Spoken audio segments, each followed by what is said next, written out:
అందరికీ శుభోదయం. ఈరోజు మనం తెలుసుకునే శ్లోకం విష్ణు సహస్రనామంలోని 51వ శ్లోకం. ఈ శ్లోకం హస్తా నక్షత్రం 3వ పాదంలో జన్మించిన వారికి మంచిది.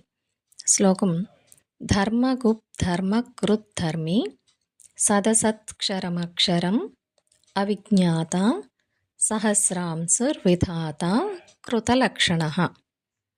అంటే ధర్మ సంరక్షకుడు, ధర్మం ప్రకారమే నడుచుకొను ఆ పరమాత్మ సర్వధర్మములకు ఆధారభూతుడై త్రికాలముల యందు మార్పులేక నిత్యుడై ఉంటూ అనిత్యముగు ప్రపంచ రూపములో గోచరించుచు క్షణక్షణము మార్పు చెందుతూ ఉండే విశ్వమై ఉండి మార్పు సహజ లక్షణముగా కలిగిన ప్రపంచమున మార్పు ఎరగని సద్వస్తువైనటువంటి ఆ పరమాత్మ మాయాకల్పితమైన అంటే నేనే చేశాను, నేను అనుభవిస్తున్నాను అనేటువంటి భావనలు కలిగిన జీవుడుగా నిజస్వరూప జ్ఞానము లేకుండా ఉంటూ సూర్యచంద్రాదుల రూపమున అనంత కిరణములు కలిగి ఉండి నామరూపాత్మకమైన సర్వమునకు మూలాధారమై వేద శాస్త్రములను వెలుగులోకి తెచ్చినటువంటి ఆ శ్రీమన్నారాయణునకు శిరస నమస్కరించుచున్నాను అని అర్థం.